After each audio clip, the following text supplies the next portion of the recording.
Today, we clear a common misunderstanding in herbalism. Long before we had laboratories, we had relationship with nature. To the original herbalists, a plant was not a list of chemical compounds. It was a living being with a personality, a soul. They spoke a language we are quickly forgetting, the language of energy of plants. They didn't just ask, what is this herb for? They asked, what is the nature of this herb? Is it hot like ginger, moving the blood and waking up a cold, stagnant digestion? Is it cold like amla, drawing heat out of the body? Is it damp and soothing like galoe, or dry and astringent like neem?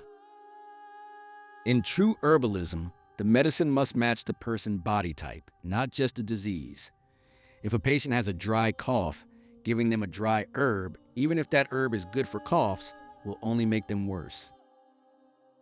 This was the science of the soul, a marriage between the energetic state of the human and the energetic signature of the plant.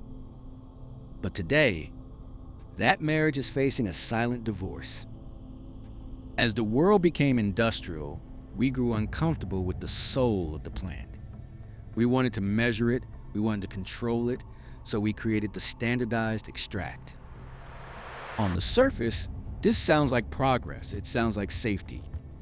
We take a plant, find one active constituent, one chemical we think does the work, and we concentrate it. We turn the plant into a number. But here is the silent truth. A plant is a symphony. When you isolate one instrument and turn the volume up to maximum, you don't get a better song. You get noise. Nature doesn't make single active ingredients. Nature makes complex. The inactive parts of the plant are often there to protect the liver, to help with absorption, or to balance the active parts. When we reduce a plant to a single molecule, we are no longer practicing herbalism. We are practicing herbal pharmacology. We are using a plant as if it were a drug. And when we do that, we lose the soul that made the healing possible in the first place. Take 2 of these, either tablets or capsules, 3 times a day. It's a very powerful, massive dose. Is it bitter? Will you taste it? No, it's a much more convenient way. You won't taste a thing. Convenience. It is the greatest enemy of the holistic approach. When the patient stops tasting the herb, they stop communicating with it. The taste of a herb actually triggers the digestive enzymes before the herb even hits the stomach. The smell of the tea calms the nervous system before the first sip. By choosing the ready-made capsule or the commercial extract, the practitioner has stepped out of the healing circle. They have outsourced their wisdom to a manufacturing company. The company says, this is for anxiety. The practitioner believes them. But where's the plant? Where's the soil it grew in? Where's the specific preparation needed for this unique patient? We have traded the deep, messy, beautiful relationship between practitioner, plant, and patient for the sterile convenience of a plastic bottle. So, how do we fix this? How do we bring the soul back into the clinical prescription? It begins by acknowledging that the extract is a tool, but the plant is the teacher. Learn this. 1. Trust the whole.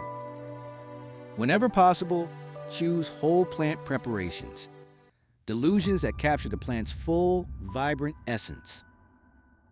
2. Recall the energetics. Before you look at the disease name, look at the energetic state. Is your patient hot or cold? Damp or dry?